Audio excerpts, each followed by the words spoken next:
Samajwadi party के booth अध्यक्ष राजेश यादव नाटे का गला रेतकर हत्या कर दिया गया 24 घंटे के अंदर।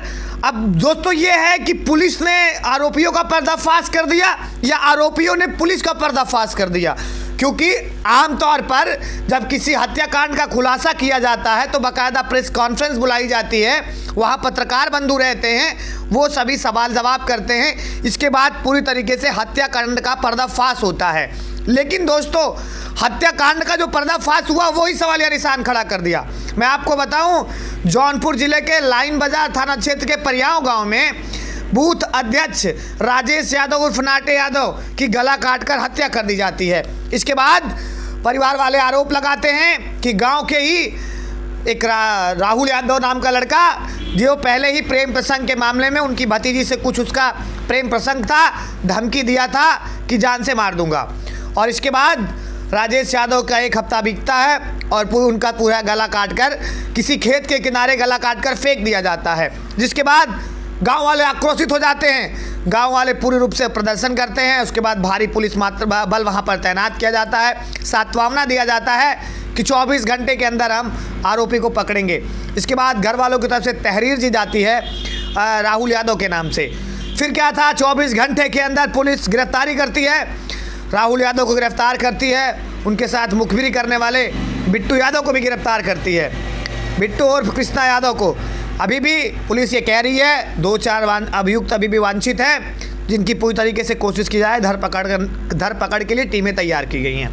दोस्तों सवालिया निशान तो तब खड़ा हो गया जब ऑन कैमरा जो आरोपी राहुल और कृष्णा यादव थे, पुलिस उनको लेकर जा रही थी मेडिकल कराने। पत्रकार बंधु लगातार सवाल करते हैं। पहला रवैया तो ये, पुलिस जो है बात नहीं करने देती।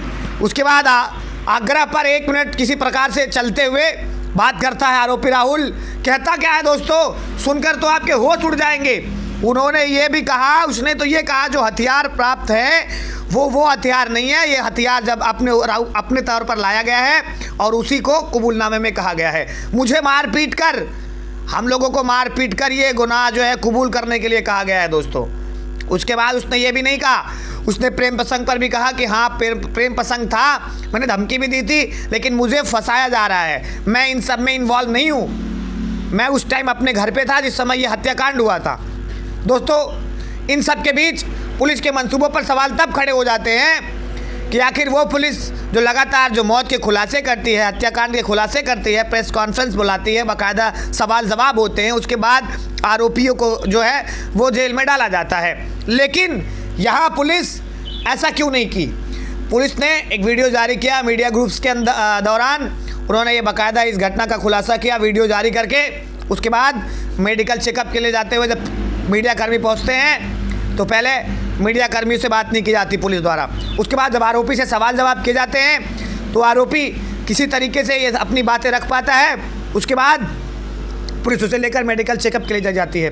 दोस्तों सवाल एक ये भी उठता है कि अगर सच में राहुल और कृष्णा आरोपी हैं तो फिर मीडिया के सामने सवाल जवाब करने से क्यों डर रही है? और दूसरी बात, क्या प्रेम प्रसंग का ही मामला था जिसमें राहुल ने इन राजेश उर्फ नाटे यादव के मौत के घाट उतारा? क्योंकि बताया जा रहा है राजेश यादव नाटे एक समाज सेवी और एक मिलनसार हंसमुख प्रकार के व्यक्ति थे, जिनसे किसी की गांव में कोई दुश्मनी नहीं थी।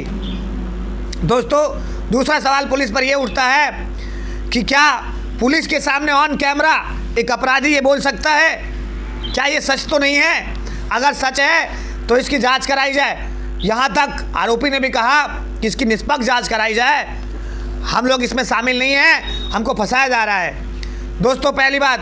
दूसरी बात, सवाल मन में जो मेरे ये उठता है कि कहीं ऐसा तो नहीं कि राहुल यादव और कृष्णा यादव मोहरा बनाए जा रहे हो, अपराधी कोई और हो?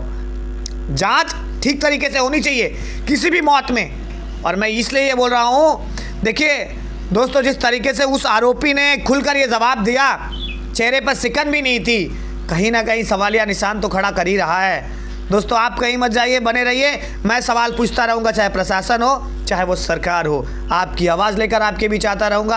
आप कहीं मत जाइए, चैनल को सब्सक्राइब कीजिए, थोड़ा आत्मविश्वास दीजिए।